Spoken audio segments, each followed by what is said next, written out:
আসসালামাইকুম। আমি এখন আছি একটা মরিচের প্লট পরিদর্শনে। এটা হচ্ছে ড্রিমস এগ্রো নার্সারি, তাদের নিজেরা ভ্যারাইটি সিলেকশন বা কোনটা জাত কীরকম পারফর্ম করে এটা দেখার জন্য নিজেরা একটা ট্রায়াল বেস সিস্টেমে কিছু জাত এখানে চাষ করতেছে। তো এই পাশটাতে আছে সুপার হট। তো আসে এখানে আমি দেখলাম যে 4টা জাত তারা করছে। তো সবচেয়ে সুন্দর লাগলো আমার কাছে সুপার হট, যে জন্য সুপার হট নিয়েই শুরু করলাম। তো সুপার হট জাতটা আমরা দেখতে পাচ্ছি, এটা হয়তো বা 30-35 বা 40 দিনের কাছাকাছি হবে বয়স।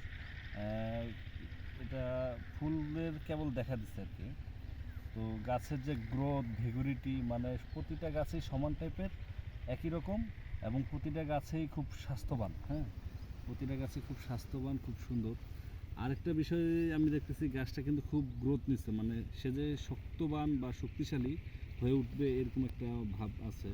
আর এটারই পাশে একটা অন্য কোম্পানির একটা জাত আছে, ওটার গাছ কিন্তু এগুলো কিন্তু দুইটাই জাত একসাথে লাগানো, কিন্তু অনেক পার্থক্য দেখা যাচ্ছে। যদি গ্রোথের কথা বলি, এটা অনেক সুন্দর আছে, পাশাপাশি সব দিক থেকে এই সুপারহট জাতটা ভালো আছে। তো আপনারা যারা এই গ্রীষ্মকালীন বা বর্ষাকালীন সময়ে মরিচ চাষ করতে যাচ্ছেন, তাদের জন্য একটা আদর্শ জাত হবে এই সুপারহট জাত। কারণ এই জাতটাতে আপনি গাছের রোগবালাই সহনশীলতা খুবই ভালো, এবং মরিচের যে আকৃতি বা কালার, এটাও কিন্তু মার্কেটে খুব চায়। তো আপনারা যদি মরিচ চাষ করেন, অবশ্যই সুপারহট জাতটা চাষ করবেন। ধন্যবাদ।